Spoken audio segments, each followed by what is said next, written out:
اردو کور کے معزز دوستوں، میں ہوں ماجد ملک اور آپ تمام دیکھنے اور سننے والوں کو السلام علیکم۔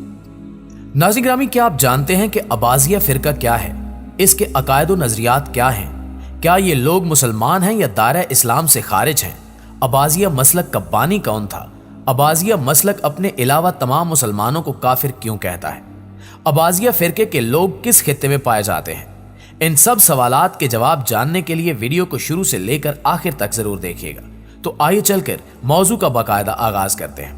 ناظرین گرامی، قرون اولیٰ سے اسلام میں 3 بڑے فرقے ہیں جن میں اہل سنت، اہل تشیع اور خارجیت شامل ہیں۔ اباضیہ فرقہ خوارج کی ایک مشہور شاخ ہے جس کا بانی عبداللہ بن عباس تمیمی تھا۔ فرقہ اباضیہ کو اہل دعوت، اہل استقامت اور جماعت المسلمین کے ناموں سے بھی پکارا جاتا ہے۔ حضرت علی کرم اللہ وجہہ نے سن 658 عیسوی میں جب خارج کو جنگ نہروان میں زبردست شکست سے دوچار کیا تو اس کے بعد خارجی منتشر ہو گئے اور بہت سے گروہوں میں تقسیم ہو گئے۔ اسی دوران ان میں ایک ایسا گروہ وجود میں آیا جسے اباضیت کا نام دیا گیا۔ اس گروہ کو عبداللہ بن عباس لیڈ کر رہا تھا۔ مورخین کے مطابق عبداللہ بن عباس پہلی صدی ہجری میں پیدا ہوا اور اس نے اپنی زندگی کا بیشتر حصہ عراق کے شہر بصرہ میں گزارا۔ یزید کے دور کے بعد عبداللہ بن عباس نے اباضی مکتبہ فکر کے اصول و قوانین وضع کیے اور ان کو عملی شکل دی، اور اس زمانے کی ایک اور مشہور شخصیت جابر ابن زید نے عبداللہ بن عباس کے عقائد و نظریات کی تائید کی اور اس کا بھرپور ساتھ دیا۔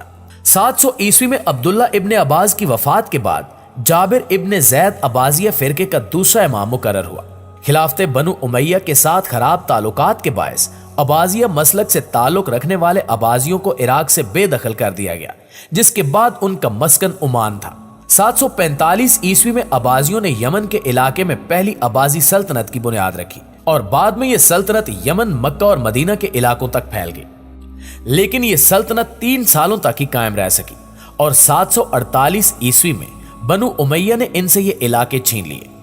بعد ازاں اس گروہ نے 750 عیسوی میں عمان میں اپنی حکومت قائم کی جو آج تک جاری و ساری ہے۔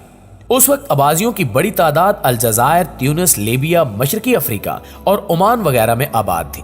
موجودہ دنوں میں عمان کو اباضیت کی مذہبی اور فکری سرگرمیوں کا مرکز قرار دیا جا سکتا ہے، چونکہ یہاں کے 75% لوگ اباضیت سے تعلق رکھتے ہیں۔ پیارے دوستو، قرآنی تعلیمات اور احادیث و آثار کے پیش نظر اہل سنت کا اجماعی عقیدہ ہے کہ اہل ایمان کو آخرت میں اللہ تعالیٰ کا دیدار نصیب ہوگا، لیکن اباضی اس کا انکار کرتے ہیں اور کہتے ہیں کہ یہ ممکن ہی نہیں ہے۔ اباضیہ معتزلہ کی طرح قرآن پاک کو مخلوق سمجھتے ہیں، جبکہ اہل سنت کے نزدیک قرآن کوئی مخلوق نہیں بلکہ اللہ کا کلام ہے۔ حضرت امام احمد بن حنبل رحمۃ اللہ علیہ نے قرآن مجید فرقان حمید کے مخلوق ہونے کا انکار کیا تو اباضی خلیفہ کی طرف سے ان کو سخت اذیتیں دی گئیں، لیکن امام احمد بن حنبل اپنے موقف پر ڈٹے رہے کہ قرآن کوئی مخلوق نہیں ہے۔